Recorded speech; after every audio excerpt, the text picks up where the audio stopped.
요즘에는 뭐 뒤를 더 많이 줄 수도 있고 하는데, 뒤에 스페이스를 주는 건요 사실은 외면하고 있다는 모습을 보여주기 위해서. 두 사람 A, B가 둘이 예를 들어서 사랑 싸움을 한다, 남녀가. 근데 얘기하다가 휙 돌아섰어. 그랬을 때 뒤쪽에 사람이 있을 때 그런 쪽을 많이 보여준 게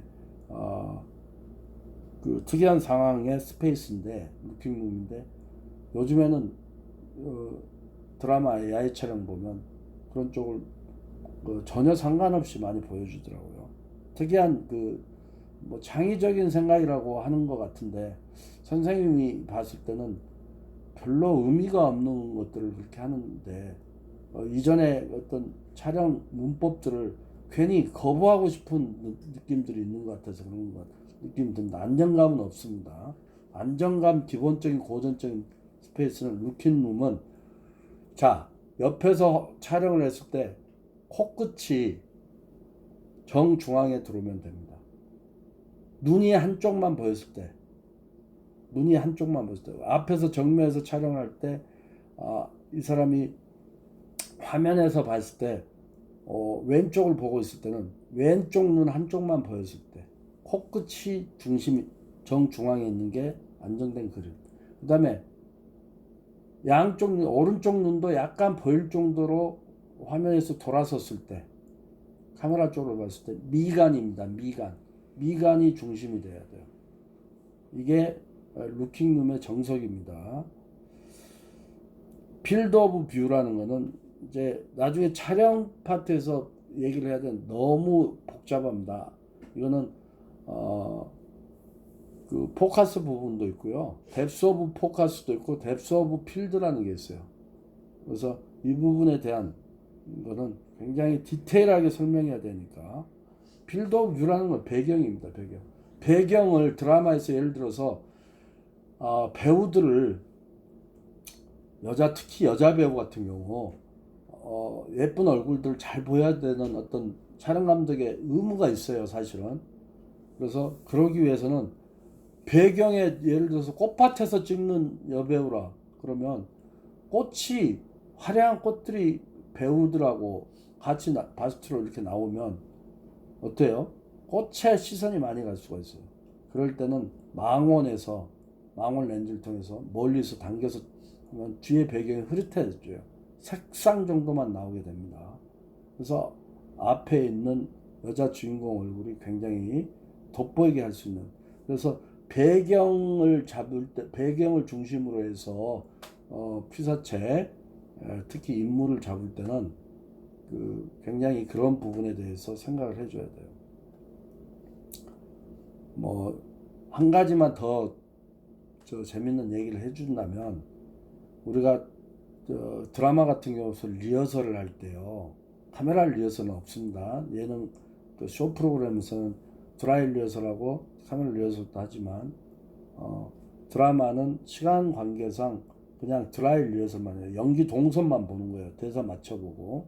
그래서 그 전에 자기들 PD와 작가를 중심으로 해서 대본 연습을 한 다음에, 며칠 전에, 그 다음에 야외 촬영 들어가고, 야외 촬영 먼저 하고 스튜디오 촬영으로 종합적으로 정리를 하는 그런 촬영을 하는데, 스튜디오 촬영할 때요 보통 리허설을 합니다. 드라이 리허설. 야외에서도 마찬가지 어느 정도 연기 한번 하고 드라이 리허설 해보고 촬영 들어갑니다만, 드라이 리허설 할 때 콘티 짜온, 사이즈를 중심으로 해서 콘티를 짜온 PD의 대본을 가지고 동선을 보고 촬영 감독과 바로 옆에서 의논을 하면서 사이즈를 바꾼다든지 그 각도라든지 이런 거 바꿔요. 우리가 앵글을 잡다 하는 것은 뭘 얘기하죠? 우리말로 각도예요. 각도는 콘테에다 적을 수가 없습니다. 그때 상황 리허설을 보면서 각도는, 다시 말해서 피사체를 잡는 카메라의 위치입니다. 위치를 좌우로 얼마만큼 두냐에 따라서 각도가 달라지고, 높낮이를 어떻게 하냐에 따라 달라져요. 느낌이 달라집니다. 그래서 그때 주로 뭐 좀 노련한 촬영 감독들은 여자 주인공의 얼굴, 우리가 사람의 얼굴이 다 대칭이 아니에요. 전부 비대칭입니다. 그 중에서도 어느 쪽이 더 예쁘게 있고 그렇지 않은 경우가 있습니다. 그래서 미리 촬영 감독은 그냥 모른 척 하면서도 그 출연자들의 얼굴 특성을 봐주는 게 좋아요. 그래서 이것도 이제 책에는 없는 얘기들이에요, 전부. 그래서 봐뒀다가 우리 드라마의 우리 프로그램 아닙니까? 우리 드라마의 주인공이 정말 더 예쁘게 나올 수 있도록 연구를 하는 거죠. 그래서 예를 들어서 자, 왼쪽에 있는 그 방에 그 아빠가 나오고 또는 엄마라든지 그다음에 우리 드라마의 이제 여주인공 젊은 여주인공이 오른쪽 방에서 나왔어. 거실에서 만났어요. 대사를 하는데 여주인공이 뭐 좀 서로가 기분이 안 좋은 뭐 예를 들어서 남자친구를 만나지 마라. 만나러 가는데 왜 나가느냐 뭐 이럴 때 대사라고 합시다. 그래서 오른쪽에서 주로 오른쪽이 안방이에요. 그래서 왼쪽에서 이렇게 나가려고 하는 그 여배우가 지나치고 거실에서 부모를 지나치고 하려는 거를 이렇게 거실에서 만나가지고 대사를 한다고 합시다. 그러면 카메라가 앞에서 촬영할 때 왼쪽에서 나온 여주인공이 왼쪽에 있기 때문에 주로 오른쪽 뺨 있는데 얼굴 쪽이 많이 나오잖아요. 대칭형이라고 그랬죠. 그러면 그쪽이 얼굴이 돋보이는 여자라면 여배우라면 그쪽에서 나와서 그냥 그 자리에서 멈춰서 서서 대사를 서로 그 대사를 주고받고 하는 게 좋아요. 그런데 그거를 이제 PD가 그럴 것까지도 생각은 이제 안 합니다. 그러니까 그럴 때 내용상으로만 그렇게 해요. 근데 만약에 이 사람이 촬영 감독이 봤을 때 왼쪽 얼굴이 참 예뻐요. 그랬을 때는 어떻게 바꾸느냐. 이렇게 지나치는데 부모가 그 엄마든 아빠가 팔을 잡아요. 딱 나가려고 하는데 팔을 잡고 방향이 바꾸게 하면 됩니다. 팔을 잡고 돌아서게 합니다. 그래서 왼쪽 얼굴이 자연스럽게 왼쪽 카메라에서 잡히게 이렇게 콘티를 바꿔줍니다. 각도상. 노련한 촬영 감독들은 그렇게들 해요. 그러니까 여자 배우들, 그 주인공이라는 연예인들이 그런 것들을 모르는 게 아니에요. 그래서 그건 굉장히 좋아합니다. 그래서 그런 식으로 그 드라마 자기 작품이기 때문에 촬영 감독 PD만의 작품이 아니에요. 스태프들의 작품이잖아요. 그렇기 때문에 그런 것들을 자기 애정 있게 자기 프로그램을 가지고 생각하면서 그런 것들을 분석을 하는 거예요. 화면 분석을 디테일하게 뭐 쇼는 쇼대로 그다음에 시사교양은 시사교양대로 이 트래킹을 어떻게 해서 MC로 원샷으로 가는 게 좋겠다 이런 것까지 오프닝 때부터서 그러니까 그런 것들을 잘 이렇게 PD와 상의해서 도움을 줄 수 있는 프로그램에 도움을 줄 수 있는 촬영 감독들이 좋은 감독이라고 볼 수가 있습니다. 여러분들도 그쪽에 관심 있는 분들은 참고하시기 바라겠습니다. 그런가 하면 또 우리 그 조명 감독들 광선의 사용을 함에 있어서도 조명 감독들이 굉장히 여러 부분에 대해서 연구를 많이 해서 예를 들어서 역사 그 사극 같은 데서도 MBC의 한 촬영 감독이 지금은 이제 퇴직했습니다만 대학 교수로 가 있어요. 근데 그 감독이 굉장히 잘하는 감독인데 그 책도 쓰고 하는데 그 감독이 주로 그 사극 담당을 많이 했는데 보면 조명을 낮에 햇빛이 들어오는 뭐 예를 들어서 그 중전 마마가 계시는 또는 대항대비 마마가 계시는 이런 쪽에서 어떤 대사가 이루어질 때 그 바깥에서 비춰지는 빛이 창틀 그러니까 그 방문의 틀 무늬가 은은하게 방에 이렇게 비춰지면서 하는 그런 것들 그걸 고보라고 합니다. 고보 조명 고보 조명이라는데 그런 것들 앞에다가 그냥 밀어주는 게 아니고 조명기구 앞에다가 그런 모양을 조금 대서 이렇게 보여준다든지 이런 것들 그러니까 조명, 광선 이런 부분도 굉장히 연구들을 많이 하고 한다는 것을 말씀드립니다. 야외 촬영 같은 경우는 드라마의 경우에도 조명 감독을 외부에서 이렇게 그 외부의 그 조명 감독들이 오게 되는데 회사가 그 야외 촬영 감독과 호흡이 맞는 감독들을 이렇게 그 같이 하게 되죠. 그래서 보통 PG가 야외 촬영 부분은 그 조명 부분이나 이런 쪽도 전부 촬영 감독에게 이름을 하는 그런 부분 그, 경향이 있습니다. 오디오 부분은 드라마에서는 따로 오디오 회사에서 오디오 감독이 와서 어차피 이 테이프에 수록되어 있는 그 영상과 그 맞아야 되기 때문에 촬영 감독과 협의를 잘 한 다음에 따로 오디오 부분은 작업을 디테일하게 합니다. 오디오는 아까도 말씀드렸듯이 EFP 카메라에 부착되어 있는 마이크는 EFP 카메라는 특성이 오디오 부분은 약해요. 약하고 주로 화면 위주의 카메라들입니다.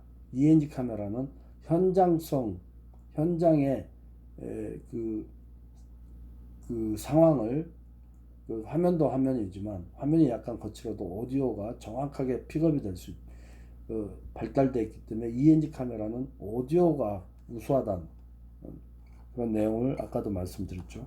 오디오 사용 촬영 기법에 대해서 촬영 기법은 나중에 분야별로 제가 아쉽지만 방송 구성 실습에서는 조금 디테일하게 할 수는 없고 TV 제작에서는 제가 분야별로 상당히 상세하게 말씀드리겠습니다. 각 장르별로. 자, 그렇게 해서 촬영이 끝났으면 포스트 프로덕션. 그래서 이 촬영 부분에서 이것들을 이제 메인 촬영이라고 하죠. 그래서 촬영은 촬영입니다만 포스트 프로덕션에서 이제 뭐부터 하죠? 프리뷰를 해요. 찍어온 촬영되어 있는 영상들을 쭉 한번 훑어보는 거죠. 전반적으로. 근데 이제 특히 드라마 같은 경우 다른 데서도 다큐멘터리도 마찬가지입니다만 스크립트가 있잖아요. 스크립트가 있어요. 물론 이제 예능이나 녹화를 할 시에 시사교양 같은 경우는 스크립트를 따로 두지 않고 작가 중에서 한 분이 이렇게 정리를 하는 경향이 많죠. 드라마에서는 스크립트가 반드시 있어요. 꼼꼼한 작업을 해야 되기 때문에 주로 여성분들, 남성 스크립터는 거의 제가 못 봤어요. 그 스크립터가 나중에 편집 감독이 거의 다 편집 감독으로 가더라고요. 스크립터들이 꼼꼼하기 때문에 여성 그 프리랜서이긴 하지만 드라마 편집 감독들을 스크립터를 했던 사람들이 보통 가요. 그래서 다 여성분들입니다. 편집 감독도. 그 스크립터가 하는 일은 그 이제 이런 그 기록을 하는 거예요. 그러니까 편집하기 위해서 편집 감독이 스크립터가 작성한 스크립을 다 보고 기록지를 보고 하는 거예요.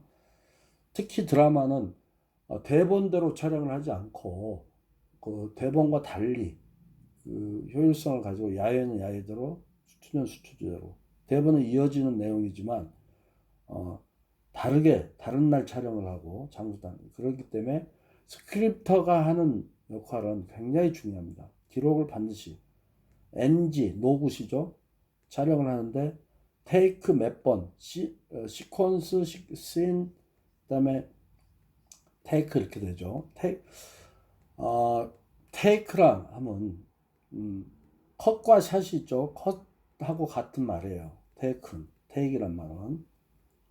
샷은 샷과 컷을 구분을 못하는 그 책들도 많고 설명을 그렇게들 많이 하는데 컷과 샷은 실무에서는 완전히 다릅니다. 샷이라는 것은 한 장의 프레임이에요.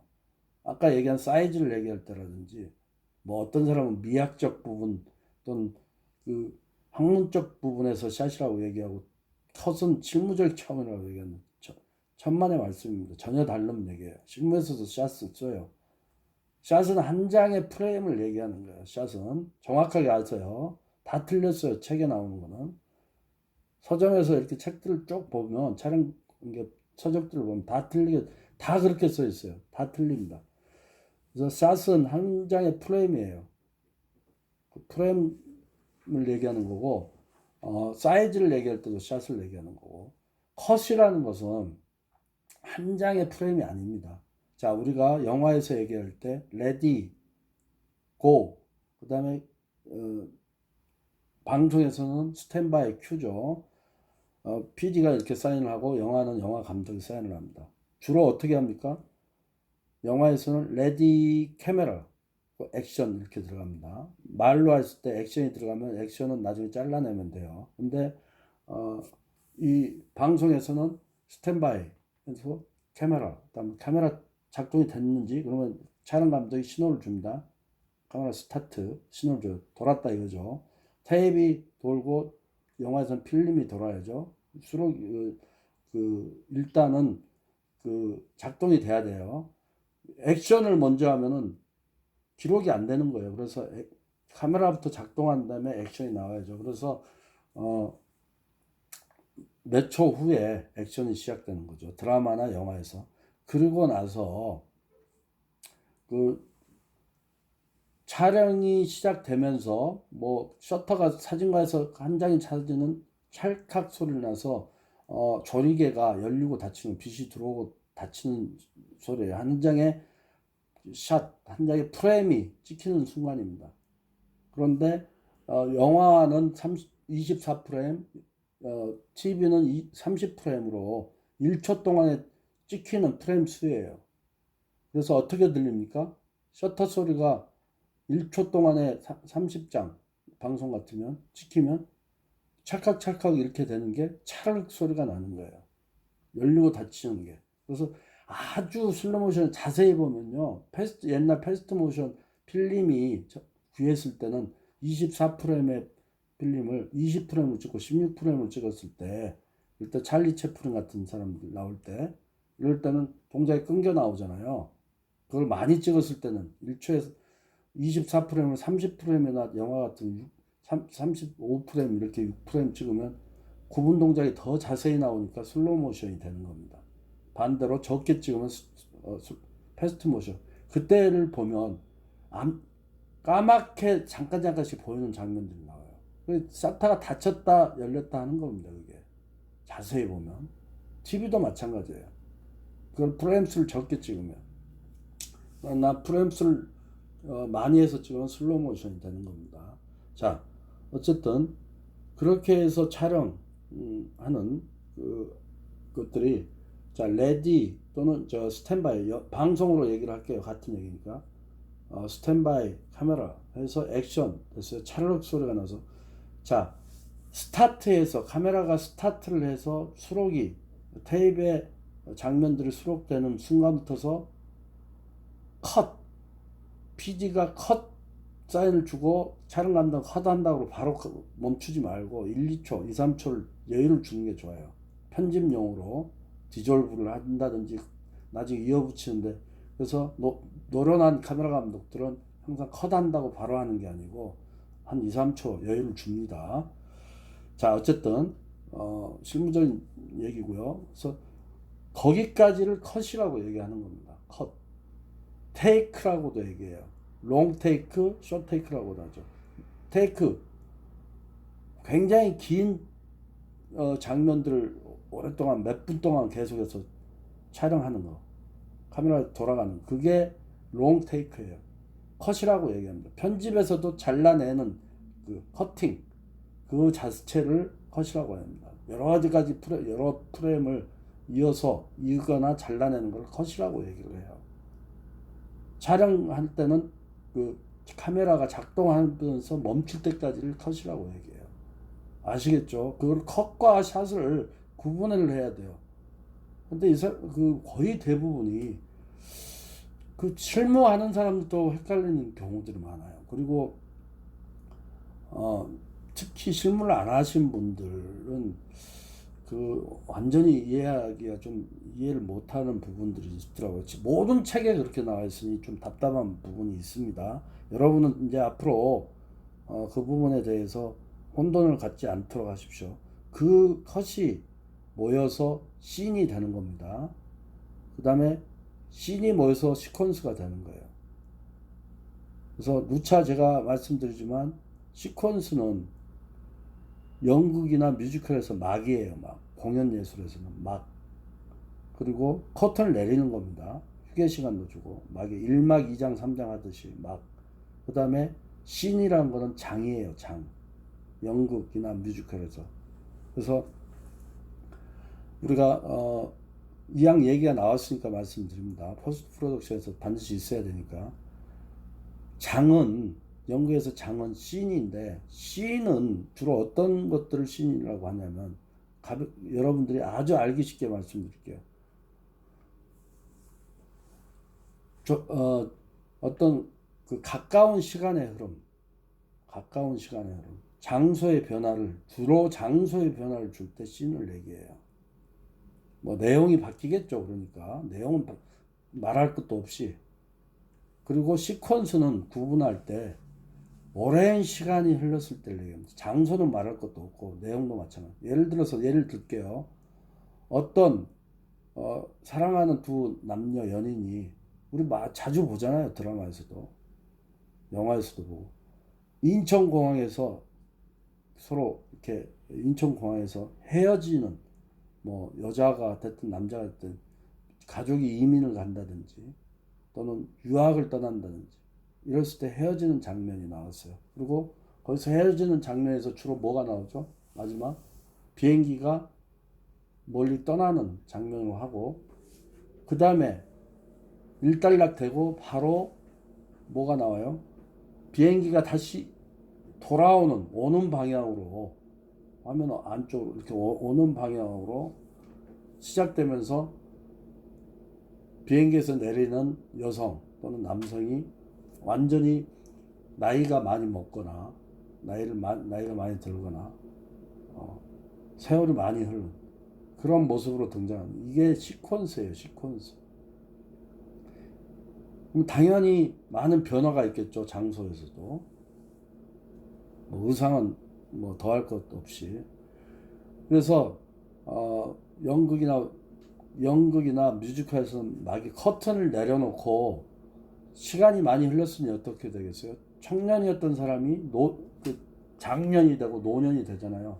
그럼 분장을 바꿔야 되잖아요. 메이크업을. 장이라는 거는 연극이나 뮤지컬 장은 암전을 시킵니다. 암전시켜서 소도구나 이런 걸 바꿔서 장소의 변화를 주는 거예요. 자세히 보면 막 그 뭐 소도구 이렇게 옮기는 사람들도 있어요. 가까운 데서 보면 객석이. 사실은 가까운 데서 보는 게 좋은 것도 아니에요. 사실 장단점이 있는데 우리는 거기 메인석을 그쪽으로 진짜 좋은 데는 가운데 정도에서 그 움직이는 소품 움직이고 이런데 전체 내용을 좀그 혼미하게 만드는 그 그러니까 내용에 충실하게 해야 되는데 그런 것에 그 잡다한 부분을 보이게 함으로써 좋지 않은 부분도 있어요. 그래서 중간 부분이 그래서 가장 좋은 그 좌석이라고 할 수가 있습니다. 암전을 해서 보이지 않는 부분. 참고로 그것까지 얘기를 합니다. 그래서 그 장은 암전을 시켜놓고 소도구나 이런 거를 움직이는 거를 연극이나 뮤지컬에서 암전이라고 장이라고 합니다. 막을 커튼을 내리는 거를 막이라고 하고 영화에서는 또는 방송에서는 드라마에서는 시퀀스라고 얘기하고 씬이라고 얘기해요. 씬과 씬을 자 편집 단계에서 그 붙이고 장면 조란 부분이 있잖아요. 씬과 씬을 연결하는 영화도 방송도 드라마도 방송 드라마도 씬과 씬을 연결하는 기법은 디졸브입니다. 디졸브. 아무렇게나 쓰는 게 아니에요. 여러분들 그런 것들을 좀 헷갈려 가지고 혼돈을 하는 게 디졸브로 연결하는 게 통상적인 우리의 규칙이에요. 디졸브. 디졸브라 하면 화면과 화면이 겹치는 거예요. 첫 번째 나온 전 화면이 있다가 두 번째 화면으로 겹쳐서 나오는 그런 장면들. 그래서 첫 장면은 희미하게 나가고 희미하게 들어왔던 장면이 선명해지고 겹쳐서 나온 디졸브입니다. 디졸브가 짧은 화면 겹치기, 짧은 거를 오버랩이라고 합니다. 우리가 생각이 오버랩 된다 이런 얘기 나오잖아요. 용어상으로. 잠깐 스치고 지나가는 오버랩입니다. 길게 하는 걸 디졸브라고 해요. 자, 씬과 씬을 연결시키는 영상에 있어서는 장이라고 볼 수 있는, 연극과 뮤지컬의 장이라고 볼 수 있는 씬에서는 화면 전환, 영상에서만 화면 전환이 되지 무대에서는 할 수가 없잖아요. 거기서는 장면 전환을 디졸브로 한다. 그 다음에 시퀀스는요, 페이드 아웃, 페이드 인이에요. 화면이 어두워지고 다시 밝아지면서. 시퀀스는 많은 시간이 흘렀을 때 반드시 알아두세요. 근데 씬과 씬을 갖다가 페이드 아웃, 페이드 인으로 하는 경우도 있고, 디졸브로 시퀀스에서 사용하는 경우가 있어요. 절대 그러지 마세요. 학생 작품들 보면 거의 대부분이 그 혼돈을 해서 쓰는 경우가 있어요. 자, 반드시 앞으로는 이런 것도 여러분들 책에서 안 나와 있어요. 반드시. 그래서 시퀀스는 어떤 의미가 있고 시간이 많이 흘렀을 때 이럴 때 쓰는 거란 얘기예요. 시퀀스가 뭔지 어떤 내용인지 의미를 알고 장면 전환도 거기에 맡겨 써야 된다. 이제 부분적으로 컷에서 테이크에서 쓰는 장면 전환들 이런 것들은 뭡니까? 이왕 얘기가 나왔으니까 교통사고가 나서 그 침대에 누워있어요. 병원. 이때 보였다 안 보였다 정신이 들었을 때 이때는 뭐예요? 포커스 인아웃을 하잖아요. 자, 꿈을 꿨을 때 아니면 회상을 할 때 꿈 같은 경우는 아이리스 인아웃을 하잖아요. 오버. 그 다음에 확 환하게 보였다가 갑자기 아이리스 오버 팍. 그 아이리스 오버라는 거는 화면이 완전히 하얗게 말리는 걸 얘기하죠. 다음에 저런 그 회상씬을 갔을 때는 그런 경우는 어떻습니까? 그런 경우도 디졸브도 있지만 아이리스 같은 걸로 하게 됩니다. 화면 오버. 화면이 완전히 하얗게 말리면서 옛날 씬으로 가면서 어떻게 돼요? 흑백으로 가게 되죠. 보통 그 어떤 방법에 있어서 흑백으로 했다가 현재로 다시 돌아오면 뭐가 돼요? 칼라로 돌아오는 이런 장면 전환들. 그 다음에 와이프 같은 우리 자동차 앞에 빗물을 없애 그 옆으로 이동을 해서 하는 와이프 있잖아요. 와이퍼라고 하는데 기법으로는 와이프입니다. 와이프. 이런 경우는 WIP 와이프. 이런 경우는 어떻게 돼요? 화면이 디졸브로 겹쳐서 사라졌다 이게 나오고 이런 게 아니고 옆으로 밀려 나가는 거예요. 화면 하나가 쭉 들어오면서 한쪽이 밀려 나가는 거, 한쪽은 들어오고 밀어서 나온다는 얘기예요. 그리고 좌우로만 하는 게 아니라 상하로도 가끔 요즘에는 해요. 뭐 사선으로도 들어왔다. 그다음에 화면과 화면을 두 개를 전화받는 씬이라든지 뉴스에서는 중계차를 부르는 씬이라든지 토론 프로그램에서는 토론하는 격렬하게 토론하는 두 사람의 화면을 동시에 보여주는 분할 화면 이런 것들은 DB라고 해서 드라마에서도 쓰고 뉴스에서도 쓰고 토론 프로그램에서도 쓰고 시사에서도 쓰고 여러 가지로 씁니다. 자, 그래서 프리뷰를 스크립터 얘기를 하다가 이렇게 얘기를 했는데요. 그 컷을 얘기할 때 이렇게 이제 제가 이렇게 장황하게 디테일하게 설명을 해줬어요. 그래서 이제는 여러분들 잊지 마시고 그 부분에서 혼돈을 갖지 마시고요. 스크립터가 얼마나 임무가 중요하냐면 그런 것들을 테이크 넘버 몇 번에 첫 번째 우리가 이제 테이크 그 모드가 있잖아요. 그걸 칩니다. 자, 테이크 넘버 몇 번에 몇 이렇게 하고 치잖아요. 그게 이제 그 수록이 돼서 녹화가 돼서 나중에 편집할 때 그거를 우리가 그걸 신호로 해서 편집을 하게 됩니다. 그런데 그걸 예를 들어서 NG였다, 노굿이었다 그러면 기록을 합니다. 그러면 편집할 때 그 기록지를 보고 테이크 넘버 몇 번 몇 번 이게 수록된 것은 다 잘라내고 보지도 않고 잘라냅니다. NG는 무조건. 근데 이제 그 OK 된 필름이나 테이프도